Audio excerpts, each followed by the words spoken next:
À peine WrestleMania s'est terminé que nous enchaînons déjà avec le début de la nouvelle saison et le très attendu Raw After WrestleMania. Ouais, salut à tous, c'est Sturi, merci encore de tous vos retours sur les deux. Qu'est-ce qui s'est passé nuit 1 et nuit 2 de WrestleMania 41. WrestleMania 41 qui a, oui, au final peut-être un peu déçu. Et je vais tout de suite mettre les deux pieds dedans. Est-ce bien la seule chose qui nous a déçus avec la WWE au courant de cette semaine? Je n'enlèverai rien cependant aux excellentes performances de beaucoup d'athlètes lors de ce WrestleMania. Il y a eu des matchs mémorables, des moments qui vont s'inscrire dans la légende, mais à côté de ça, à côté de l'aspect qui concerne le kayfabe de WWE, un kayfabe que Triple H n'a plus du tout peur de foutre en l'air, comme en atteste le futur documentaire qui sera proposé sur Netflix où Triple H dévoilera les coulisses du très protégé process créatif qui a conduit à cette route de WrestleMania, un documentaire qui sera proposé sur Netflix au courant de cet été. J'avoue que ce n'est pas ce qui fait le plus débat à la WWE quant à ses positions de plus en plus affirmées. Dimanche dernier se tenait à guichet fermé le Roast of WrestleMania présenté par Tony Hinchcliffe, un événement qui a été fortement advertisé par la WWE pendant ses émissions en weekly où y ont pris part beaucoup de talents de la WWE, un concept de spectacle qui, sous couvert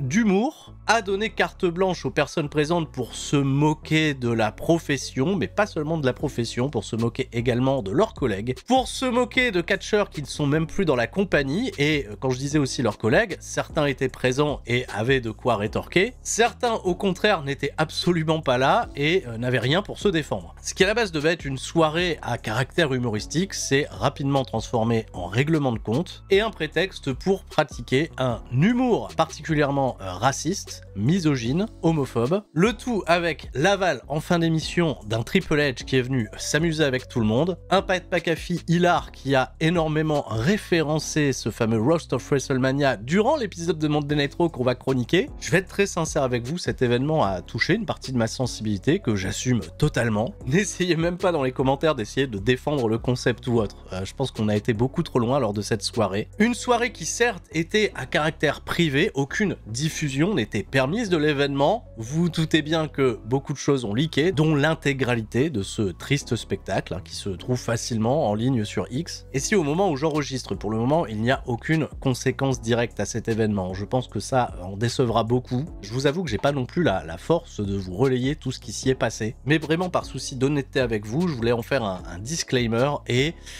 ça risque d'être un peu tendax, mais on va en parler ce soir, en live sur Twitch. Et sur un sujet qui n'a rien à voir, j'en profiterai aussi pour répondre à pas mal d'interrogations concernant mes réactions que certains ont trouvé peut-être abusives sur Joe Hendry. Je recontextualiserai encore une fois, et je l'espère une dernière fois, le pourquoi du comment. Mais vraiment, j'insiste, c'est minime par rapport à ce qui s'est passé au fameux Roast of WrestleMania.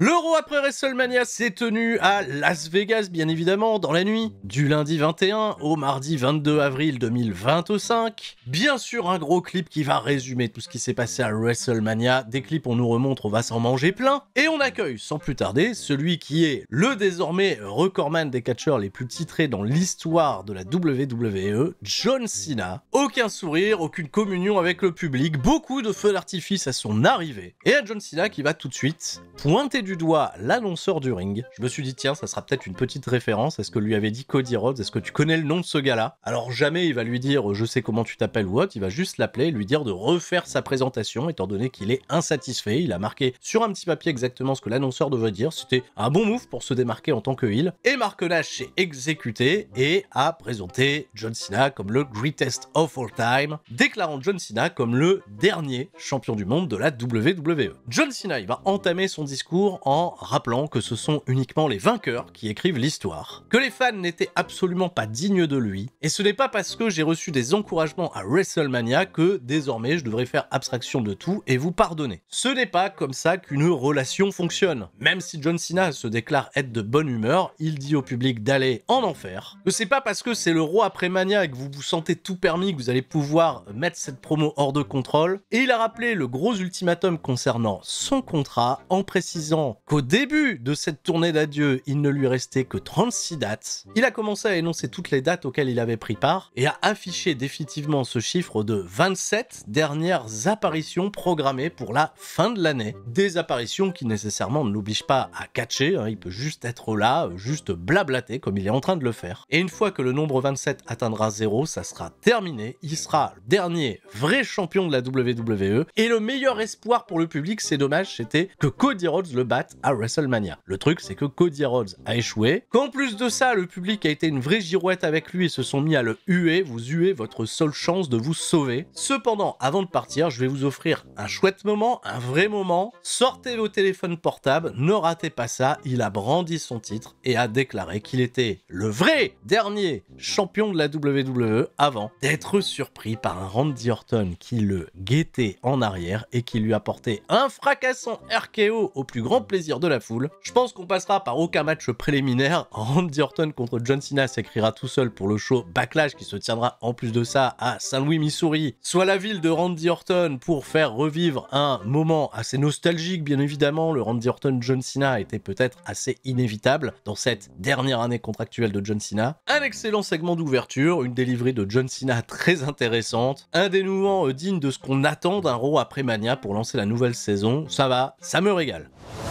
On nous remonte la victoire de Becky Lynch et de Lyra Valkyria à WrestleMania. Dans un instant, on ne sait pas si on a activé la clause de rematch ou pas, mais elles affronteront bien les anciennes championnes Liv Morgan et Raquel Rodriguez qui font leur arrivée au ring. Liv Morgan prête à reconquérir les titres, Raquel Rodriguez qui poursuit le discours en espagnol, Gigi Dolin et Tatum Paxley de NXT qui sont au premier rang puisqu'elles sont également aspirantes à ces titres. Ça s'est passé du côté de NXT cette semaine. J'ai pas regardé NXT, je m'en excuse. Les nouvelles championnes par équipe, Lyra Valkyria et Becky Lynch font leur arrivée. Pendant ce temps-là, Pat McAfee s'embrouille avec Raquel Rodriguez parce qu'elle parlerait espagnol et qu'ici on parle américain. La grande Amérique, le terrain de jeu de Pat McAfee. Le match commence, 12 minutes de match, bien meilleur qu'à WrestleMania. Bon, est-ce que c'est vraiment pertinent de comparer cette performance à celle de WrestleMania? WrestleMania, on a plus vécu sur le bon moment, tu vois, de la victoire de Becky Lynch, de son retour. On a eu à Monday Night Raw une Liv Morgan, Raquel Rodriguez de ce fait bien plus préparée à leurs adversaires, ça se ressentait dans le match, c'était beaucoup plus disputé, il y a eu de très jolis spots, dont notamment l'enchaînement des deux powerbombs de Liv Morgan, puis de Raquel Rodriguez depuis la seconde corde, avec une Lyra Valkyria qui résiste énormément. Un rappel au finish de la veille avec une Becky Lynch qui porte le Manhandle Slam, mais Raquel Rodriguez cette fois-ci est au taquet pour aller casser le tombé. Ça va se terminer entre Lyra Valkyria et Liv Morgan. Raquel Rodriguez qui sauve sa partenaire de la tentative de Nightwing. Lyra repousse Raquel Rodriguez qui malheureusement s'effondre sur Becky Lynch et Lyra est dans la position parfaite pour subir le Oblivion de Liv Morgan. Personne pour la sauver, victoire et nouvelle championne, 4 fois championne par équipe, Liv Morgan, Raquel Rodriguez. Vraiment un excellent match, du très bon catch et une défaite pour les nouvelles championnes qui prendra tout son sens dans l'exécution de ce qui se passera dans l'aftermatch. Une Becky Lynch déçue de la défaite encaissée par Lyra Valkyria va dans un premier temps la consoler avant de la démolir et lui porter à plusieurs reprises des Manhandle Slam sous les acclamations du public parce que le public sauvage de Las Vegas, le public sauvage post-WrestleMania, il aime bien assister à des gros heel turns. On peut se douter qu'un futur programme entre Becky Lynch et Lyra Valkyria élève un peu plus la jeune catcheuse irlandaise par rapport à sa mentor. Aussi intéressant de constater que Becky Lynch est devenue heel quand, désormais, Seth Rollins aux côtés de Paul Heyman risque d'occuper une position importante du côté des méchants. Peut-être allons-nous assister à une vraie écriture du duo Becky Lynch-Seth Rollins en tant que tyran de la WWE. Pas mal. On nous remontre un immense clip du main event de WrestleMania nuit 1, parce que Paul Heyman et Seth Rollins sont présents cette semaine à Monday Night Raw et s'adresseront à nous dans le dernier segment de la soirée. On aperçoit brièvement le New Day dans les coulisses qui s'apprête à rejoindre le ring pour cutter une promo et on y découvre un Karrion Kross. Un Karrion Kross, attention, qui a fait beaucoup parler de lui au cours du week-end pendant une promo qu'il a donnée lors d'une émission podcast produite par WWE où il s'est particulièrement lâché sur son statut et c'était assez exceptionnel. Et Karrion Kross sourit au New Day, puisque, oui, on y voit le sous-texte, le travail de Karrion Kross, de travailler ses cibles au corps pour les faire évoluer psychologiquement, c'est un travail qui, la saison passée, s'était totalement opéré sur Xavier Woods. J'aime beaucoup ce qu'ils font là actuellement avec Karrion Kross, en espérant que ça se poursuive avec le temps. Avant de retrouver le New Day, il y a d'abord Chad Gable et tout l'American Made qui viennent féliciter sur le stage d'entrée El Grande Americano pour sa victoire contre Rey Fenix. El Grande Americano n'est pas là cependant pendant cette semaine. Il sera de retour plus tard, ne vous inquiétez pas. Chad Gable, c'est son porte-parole, je sais pas. Il y a peut-être une relation qui les lie vraiment. Non, je vais arrêter le délire. Chad Gable et El Grande Americano sont la même personne. Ah, vous me la ferez pas à l'envers. Kofi Kingston, Xavier Woods, les nouveaux champions par équipe. Évidemment, ils se gaussent d'avoir battu les War Raiders et s'autoproclament la plus grande équipe de tous les temps, meilleur que toutes vos équipes favorites, des équipes d'ailleurs et des équipes même décédées. Personne ne peut battre vos gars, le New Day, et ils sont interrompus par Otis Tozawa et Maxine Dupri. Ah merde. Mais Maxine Dupri, attention, elle va se servir de la seule bonne stat en faveur de Otis et Tozawa de la saison écoulée. Il est vrai qu'ils ont une victoire sur le New Day, une victoire qui s'est tenue en 60 secondes. Ça date un peu, ça n'avait pas beaucoup d'importance scénaristique à part frustrer le New Day avant de les propulser vers le sommet, mais Maxine Dupri, elle veut se servir de ça pour que le New Day offre une opportunité à Otis et Tozawa de concourir pour les championnats par équipe, et chauffés par l'idée, Kofi Kingston, Xavier Woods, même s'ils sont pas en tenue, ils vont accepter le combat, un arbitre arrive et les lumières s'éteignent, et nous assistons au retour de Rusev.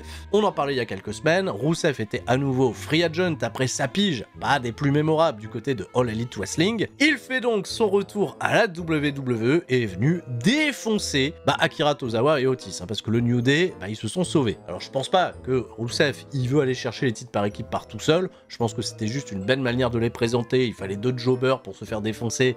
C'était Otis et Tozawa une fois de plus. Je le dis bien évidemment, Rusev est très très beau, le message est passé, mais bon oui, en tabassant Tozawa et Otis, Rusev, je sais pas si ça ira beaucoup plus haut que la midcard actuelle. Direction le Clubhouse du Judgment Day, on va retrouver Dominic Mysterio qui célèbre aux côtés de Liv Morgan, de Raquel Rodriguez leur championnat respectif. Carlito est dans les parages et ils sont rejoints par Finn Balor. Et ça y est, on va savoir comment Finn Balor, il a encaissé la défaite de ce week-end. Et on sent que personne ne s'est reparlé depuis la veille et Finn Balor dit à Dominic Mysterio que ce qui arrive à Vegas reste à Vegas. Et il est très fier de lui. Voilà, hilarité globale, tout le monde va rester dans sa position, mais Finn Balor, à la fin de ce segment, on comprend qu'il a un petit peu le seum. Plus tard dans l'émission, Dominic Mysterio fera sa première défense du championnat intercontinental en affrontant Penta. Dans un instant, on va retrouver Io Sky, mais pour annoncer son arrivée, ils ont rediffusé les dernières minutes du combat entre Io Sky, Bianca Belair et Rhea Ripley. Voilà, hop, c'est cadeau, vous avez revu la fin du match, on a perdu du temps pour cet épisode qui durera quand même pas loin de 3 heures, ils ont fait un épisode un peu plus étendu que d'habitude. Io Sky arrive sous les grandes acclamations du public, bravo à elle est championne, elle a battu Bianca Belair, Rhea Ripley, mais elle a rappelé à tout le monde qu'elle était la génie du ciel et qu'elle était la championne. Elle sera interrompue par une autre championne, celle en provenance de NXT, la catcheuse chilienne Stephanie Vaquer.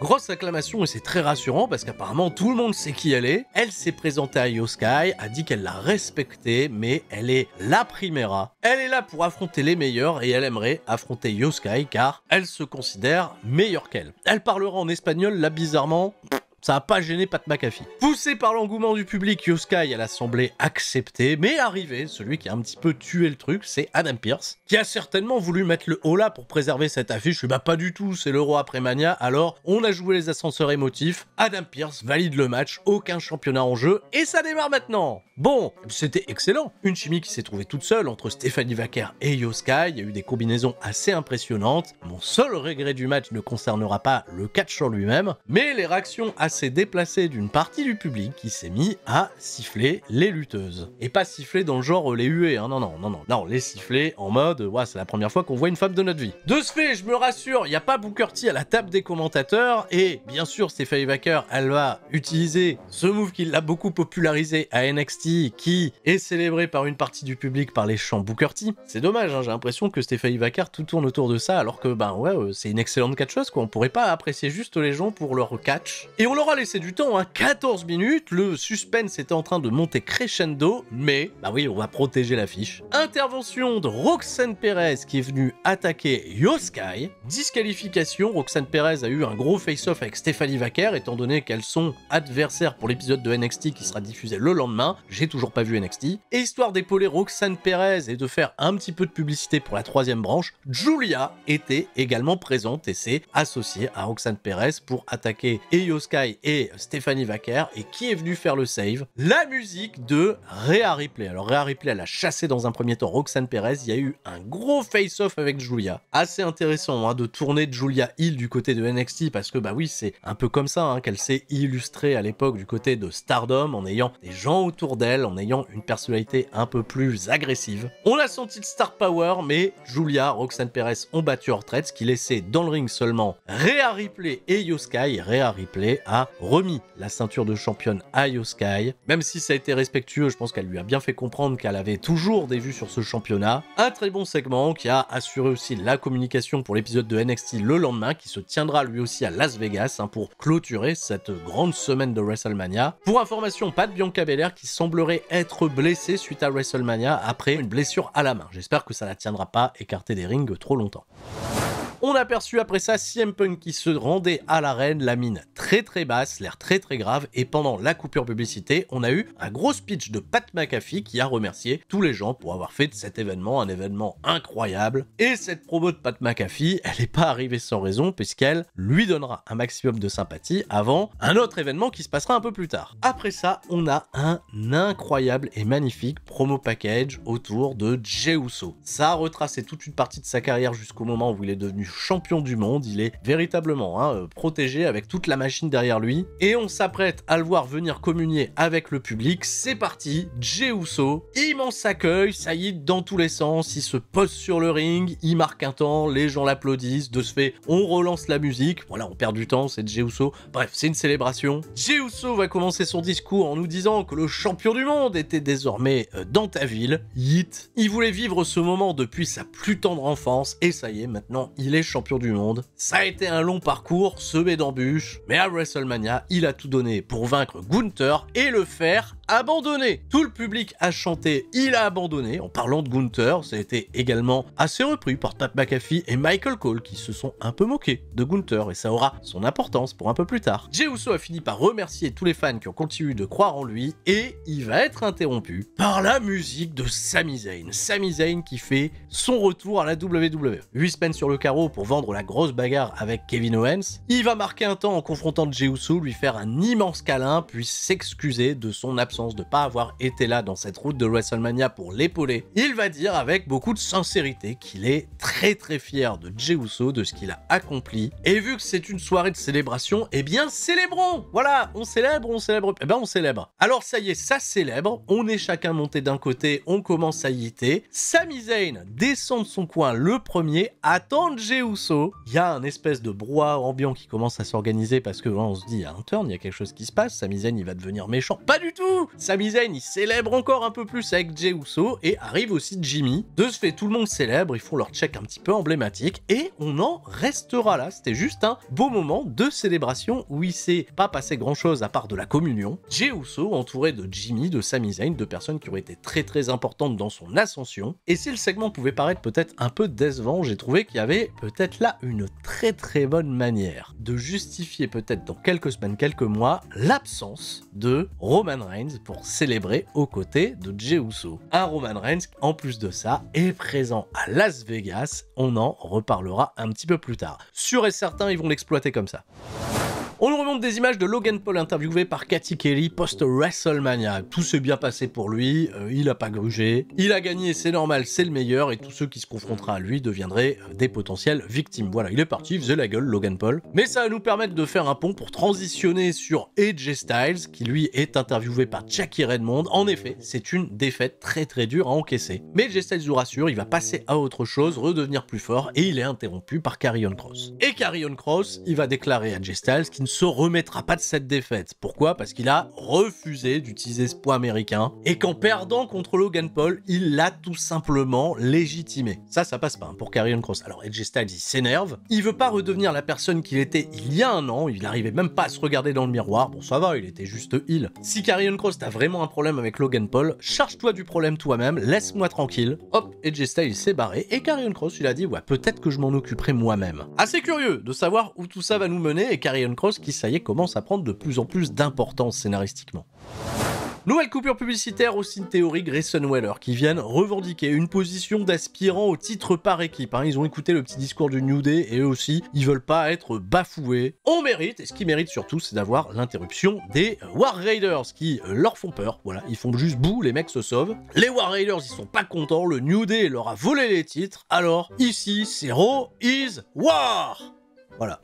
Ils ont arrêté là, ils sont partis. Et alors qu'on s'apprête à revenir de coupure publicité, il y a un peu de brouhaha qui se passe à la table des commentateurs puisque Gunther vient d'enjamber la barrière de sécurité, il est arrivé du public, il a commencé à menacer Pat McAfee et Michael Cole qui se sont ouvertement moqués de lui. Pas pour ce qui s'est passé dans le roast of WrestleMania, alors que ça aurait quand même mérité, mais bien pour ce qui s'est passé lors de l'angle de célébration avec Jey Uso. Là c'est le retour de coupure publicitaire, on prend un petit peu cet échauffourée en cours et le ton commence à monter. Michael Cole, il dit « Je fais mon travail, laisse-moi faire mon travail » et Gunther, carrément, là, il lui balaye le casque de la tête, il le chope, il veut l'étrangler, Pat McAfee, il arrive, il fait 0, de ce fait, il y a une immense excitation qui commence à débuter. Le service de sécurité, Pat McAfee, les agents qui essayent de contenir Gunther, qui parvient à s'en échapper, et Pat McAfee tournait le dos à ce moment-là à Gunther, il s'est fait attraper en position de sleeper hold. Tous les potes de Pat McAfee, avec qui il anime son show, ils ont commencé à sauter au-dessus des barricades, ils ont voulu empêcher Gunther de faire du mal à leurs potes, et on va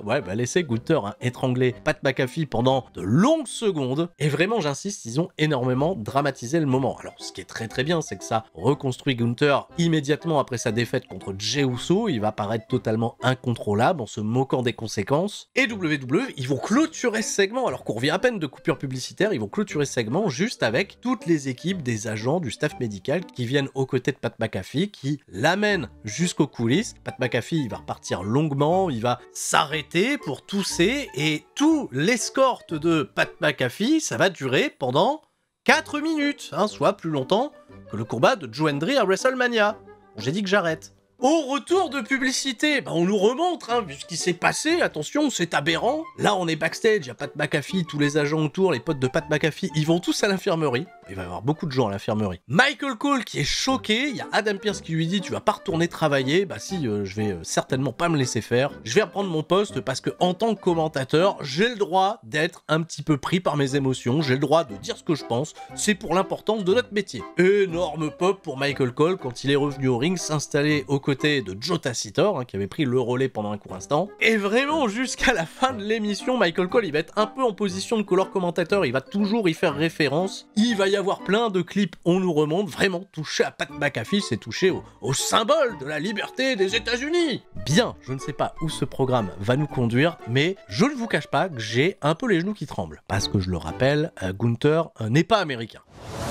Allez, avant de voir le mal partout, Dominic Mysterio, c'est parti, c'est son moment, il va défendre le championnat intercontinental, il arrive au ring, accompagné de Finn Balor de Carlito. Son adversaire, Penta, le smooth operator, fait son arrivée, acclamé par le public, pour le 3e et dernier combat de la soirée. Ouais, c'est 3 heures de Monday Night Raw, seulement 3 combats. Après, bon voilà, il y a eu la qualité, peut-être plus que la quantité, ça sera un éternel débat, ça reste une émission weekly, bon, je vais arrêter un moment d'aller chercher la petite bête où il n'y en a pas forcément. Le catch est ok, ça va durer 8 minutes, avantage Penta, à plusieurs reprises, Finn Balor, Carlito, ils tentent d'intervenir en sa faveur, jusqu'au moment fatidique où JD McDonagh a fait son retour pour venir aider Dominic Mysterio, et ça y est, il a remporté la victoire, il porte son Frog Splash. 1, 2, 3, alors attention, Dominic Mysterio, malgré la grosse euphorie derrière sa victoire à WrestleMania, est bel et bien toujours considéré comme un heel dans la compagnie, il s'en est d'ailleurs pas du tout caché, il continue d'être particulièrement très arrogant, les gens m'adorent, je suis intouchable, et c'est vrai que là encore, dans ce Raw après WrestleMania, on a vraiment tout écrit de manière à ce que Dominic Mysterio continue de se faire acclamer, parce que c'est impensable que Dominic est champion intercontinental. Et ce qui est très drôle, c'est que le retour de JD McDonagh, Finn Balor, il paraissait pas être au courant. Liv Morgan et Raquel Rodriguez, elles ont rejoint Dominic Mysterio pour célébrer, et Finn Balor, ouais, il est à côté, mais on sent qu'il est plus du tout en position de leader, là, tout le contrôle lui échappe. Et ça va être intéressant pour la saison à venir. Après ça, on a un promo package sur El Grande Americano, qui a vaincu Phoenix. Voilà, ils ont encore fait des clips ton sépia avec des images assez étonnantes. Voilà, je vais dire étonnantes, comme ça je prends pas de risque. Mais vraiment, là, la dernière image, le dernier plan de El Grande Americano qui célèbre à WrestleMania avec plein de gens qui font thank you avec lui, merci pour la Grande Amérique. Ça va être vraiment le programme préféré de Pat McAfee et de plein d'autres.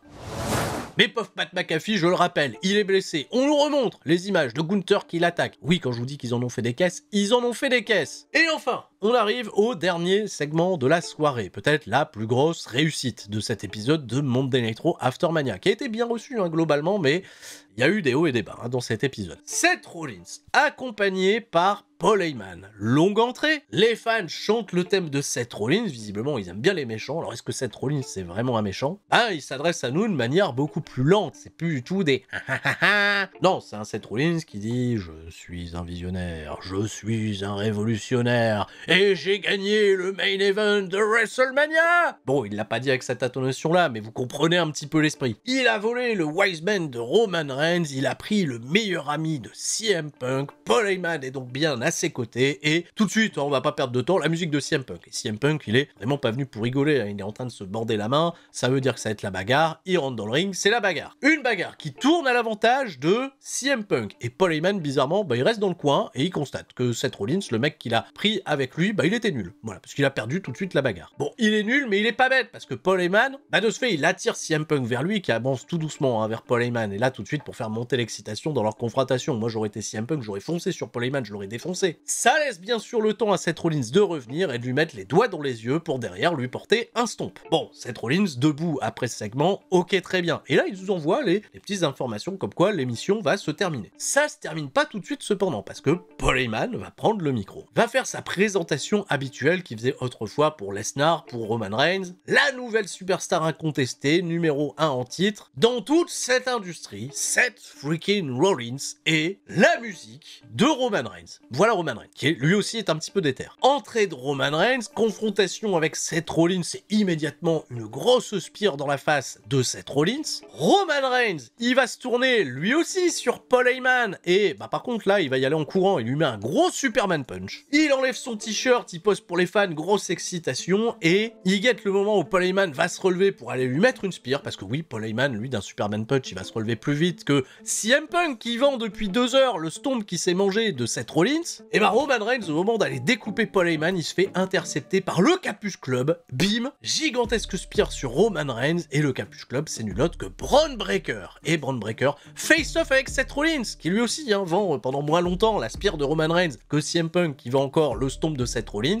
Bron Breakker et Seth Rollins, ils font style, tu vois, de se mettre en garde pour aller s'attaquer, et là, Bron Breakker, il fonce sur Seth Rollins, pas du tout, il passe à côté, et il spire CM Punk, qui enfin s'était relevé. Ça a donné un très très beau segment, et vous l'aurez compris, Bron Breakker et Seth Rollins sont désormais les deux Paul Heyman guys autour de ce même Paul Heyman. Bron Breakker, il va mettre une spire sur Roman Reigns à travers la barricade, il y a d'autres stomps qui vont être portés derrière, on va célébrer, on a une nouvelle composition inédite au sommet de la WWE, en tout cas du côté des méchants, on verra bien comment ça évoluera, est-ce qu'il y aura d'autres membres qui vont s'y ajouter. C'est en effet très excitant pour la suite, mais encore une fois, je vais prendre ça avec des pincettes, parce que je me rappelle également que l'année dernière, il y a un certain The Rock qui nous a donné beaucoup d'espoir pour la saison passée, pour finalement pas être là. Alors attention, il a fait ces petites déclarations, The Rock, invité de Pat McAfee, oh pour moi, mon travail il était terminé, je voulais pas prendre la lumière. Allez, bim, roi des mythos. Mais bon, ça va, ça me rassure, Bron Breakker, Seth Rollins, ils sont censés être là à temps plein. On va peut-être pas chercher d'excuses, The Rock, il a merdé créativement. Bon voilà, il a merdé, faut juste l'assumer. Bon, il l'assumera jamais. Et c'est ainsi que se termine cet épisode de Monday Nitro post-WrestleMania. On se retrouve ce soir en live sur twitch.tv/Turi316. Tout le monde reste fort, c'était Sturi. On a besoin là de rester fort. Ciao, bye bye.